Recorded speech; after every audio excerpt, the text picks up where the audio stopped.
Je commence aujourd'hui une série d'homélies qui a pour thème « Dépasser nos peurs ». On a tous fait cette expérience-là, à un moment ou l'autre de notre vie, de faire face à la peur. C'est tellement vrai qu'il y a des peurs et des craintes qui, parfois, peuvent même nous empêcher de dormir. Et dans cette série d'homélies que je vais présenter au cours des 3 prochaines semaines, on veut nous montrer que derrière ces peurs que nous ressentons, il y a des idées fausses qu'on se compte à soi-même. C'est tellement vrai que la grande majorité de nos peurs n'arrivent jamais. Bon, on continue à se conter des histoires. Et dans cette série d'homélies, on veut dire, si on veut être capable de dépasser nos peurs, il faut remplacer les idées fausses qu'on se compte à soi-même par une vérité solide auquel je crois. Et si j'y crois, ça m'aide à dépasser nos peurs. Et la vérité solide, pour nous, les croyants et les croyantes, c'est de dire, je crois que Dieu m'accompagne en toutes circonstances. Je crois que Dieu ne me laissera jamais tomber. Et c'est important que ça ne demeure pas juste une notion intellectuelle. Là. J'y crois-tu vraiment à ça? C'est pas parce que Jacques a dit ça matin. Il faut que moi, je me pose la question. J'y crois-tu vraiment que Dieu ne me laissera jamais tomber? Alors ce matin, pour nous éclairer, je pars du texte de l'Évangile qu'on nous présente le personnage de Zachée. Zachée, comme on dit dans l'Évangile, c'était le chef des collecteurs d'impôts. Vous savez, aujourd'hui, on aime beaucoup ça, payer de l'impôt, mais pas à l'époque de Jésus. Et les collecteurs d'impôts, vous savez qu'ils étaient reconnus, non seulement qu'ils prenaient l'impôt, qu'est-ce qu'ils prenaient aussi en plus? Un léger supplément qu'ils mettaient dans leur poche. Alors, vous comprendrez que dans la ville de Jéricho, les gens craignaient Zachée. Oui, pourquoi? Parce qu'ils savaient qu'il mettait de l'argent dans ses poches. Et apparemment, Zachée, qui était riche, là, apparemment, Zachée faisait une très belle vie. Mais il se rendait bien compte qu'il était rejeté par les gens de Jéricho. Et vivre avec le rejet, c'est quelque chose. Et avec le temps, ça devient tellement lourd que Zachée, il ne sait plus comment vivre, parce qu'il se rend bien compte que les gens de Jéricho, il était rejeté. Et devant cette situation de vie qui est en train de se passer, on nous dit que Jésus va passer à Jéricho. Et quand Jésus va passer à Jéricho, c'est même pas Zachée qui va l'inviter, si vous regardez dans l'Évangile. C'est Jésus qui va l'inviter. Il dit, je vais aller souper chez toi. Et à partir du moment où il va rencontrer Jésus, on veut nous montrer que non seulement il ne s'est pas senti rejeté, ce qui n'arrivait pas souvent dans sa vie, là, il s'est senti accueilli. Et on veut nous montrer que quand on rencontre quelqu'un qui ne nous juge pas, quelqu'un qui ne nous rejette pas, quelqu'un qui nous aime, ça change la façon de regarder la vie. Ça change la façon de regarder notre vie. Ça change la façon de regarder les autres. Et à partir de ce moment-là, l'Évangile dit rapidement que Zachée va dire « Hey, je suis prêt à faire n'importe quoi, moi, là. Si j'ai volé du monde, là, je suis prêt à rembourser 4 fois plus. » J'aurais aimé ça qu'il m'ait volé, moi, là. Donc, on veut le montrer à travers ce passage-là que parce qu'il n'est pas rejeté, parce qu'il est accueilli, la personnalité de Zachée va changer complètement.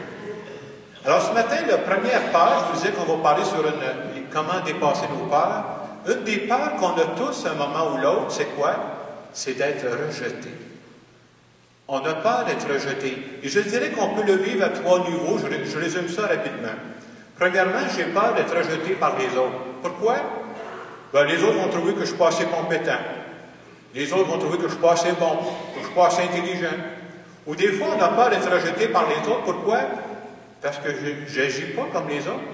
J'ai choisi une autre façon de vivre, moi, là. J'ai peur d'être rejeté par les autres parce que je ne pense pas toujours comme tout le monde, moi, là. J'ai une autre façon de regarder la vie. Et on s'imagine tout le temps qu'il faudrait que toujours les autres nous approuvent. Tu sais, on a besoin d'être approuvé par 100% des gens, mais ça n'arrive pas, ça, dans la vie, là. Dieu a créé des êtres différents qui voient les choses différemment. Alors c'est correct, de temps en temps, que je prenne des positions, que j'ai des façons d'agir que les autres ne comprennent pas. Il faut que je sois capable de vivre avec ça. Un deuxième aspect du rejet, quand on est croyant, j'ai déjà rencontré des personnes comme ça, se sentir rejeté par Dieu. Oui, parce qu'on va dire, je suis sûr que ma façon de vivre présentement, là, elle n'est pas à la hauteur de ce que Dieu attend de moi. Et qui peut dire que sa façon de vivre est déjà à la bonne hauteur? On n'est jamais à cette hauteur-là. Et c'est comme si j'avais besoin d'être parfait pour que Dieu m'accueille. C'est totalement faux. C'est pas le Dieu de Jésus-Christ, cela. Même qu'à certains moments de notre vie, on passe tous par des hauts et des bas. Il y a des gens qui vont dire, ben moi, à certaines parties de ma vie, moi, je suis même plus sûr que je croyais à ça. Dieu, moi, là. Dieu ne me rejettera jamais. Mais on a de la misère à se rentrer cette idée-là dans la tête. Et la troisième forme de rejet, c'est quoi? On peut se rejeter soi-même. Ça veut dire quoi, se rejeter soi-même? Ça veut dire, je ne sais pas, moi, j'avance dans la vie, puis je me suis fait des promesses, des projets dans la vie, j'avais des idéaux dans la vie, puis quand j'avance dans la vie, là, mon idéal, il est là. Moi, où est-ce que je suis là. Puis là, on dit, hey, je m'étais fixé des beaux rêves, je m'étais fixé un idéal, puis je ne suis pas à la hauteur. Vous savez ce qu'on fait dans ce temps-là? On se compare aux autres, puis on dit, bon, je ne suis pas bon, moi, là. On est en train de se rejeter soi-même. Donc, le rejet, quelle que soit la forme, on le vit tous. Mais c'est quoi la bonne nouvelle? Y en a-t-il une bonne nouvelle pour nous autres face à ça? La bonne nouvelle qu'on peut tirer de l'évangile de Zachée ce matin, c'est de se rappeler d'abord que Jésus a accueilli Zachée tel qu'il était. Et la bonne nouvelle fondamentale, c'est la suivante.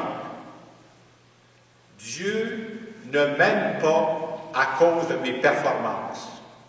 Dieu ne m'aime pas parce que je suis parfait. C'est pas ça.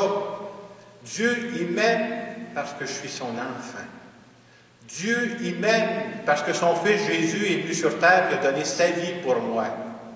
Oui, dans la vie, il y aura des gens qui vont me rejeter. Oui, dans la vie, il y aura des gens qui ne seront pas d'accord avec moi. Ça, c'est l'expérience humaine et tout le monde passe par ça. Mais ce qui est fondamental, c'est que Dieu, lui, ne me rejettera jamais. Et quelqu'un pourrait me dire ce matin, ah, mais Jacques, ça change quoi, ça, là? Ça change quoi de savoir que Dieu m'accueille tel que je suis? Bien, je résumerai ça de la façon suivante. Vous savez, quand on se sent rejeté par les autres, l'instinct, c'est de se refermer sur soi-même. On est porté à se durcir le cœur. Puis quand on se coupe des autres, là, on commence à faire des scénarios extrêmes. Là, c'est plus 2-3 personnes qui nous rejettent, c'est il n'y a plus personne qui veut m'accueillir. Je suis rejeté par tout le monde, il n'y a plus personne qui m'aime. Mais si j'y crois vraiment que Dieu m'aime tel que je suis, pas tel que je devrais être, si Dieu m'aime vraiment tel que je suis, ce que ça va faire, c'est que ça peut changer du tout au tout. Ça peut changer ma façon de regarder la vie. Ça peut changer ma façon de regarder les autres. Ça peut changer ma façon de me regarder moi-même. Puis à partir de ce moment-là, là, c'est vrai que le rejet des autres va prendre beaucoup moins d'importance. Parce que je sais qu'aux yeux de quelqu'un, je serai toujours accepté. Alors ce matin, en cette première série d'homélies où on parle des peurs qu'on peut avoir, moi je pense que la peur du rejet, de se retrouver tout seul, c'est une peur qu'on porte. Mais si on croit vraiment que Dieu est avec nous, je ne serai jamais seul.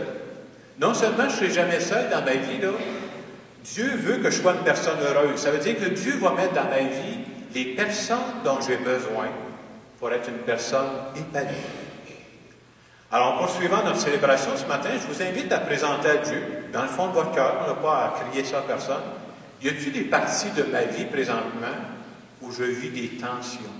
C'est quoi les tensions? C'est des relations qui sont plus difficiles avec certaines personnes.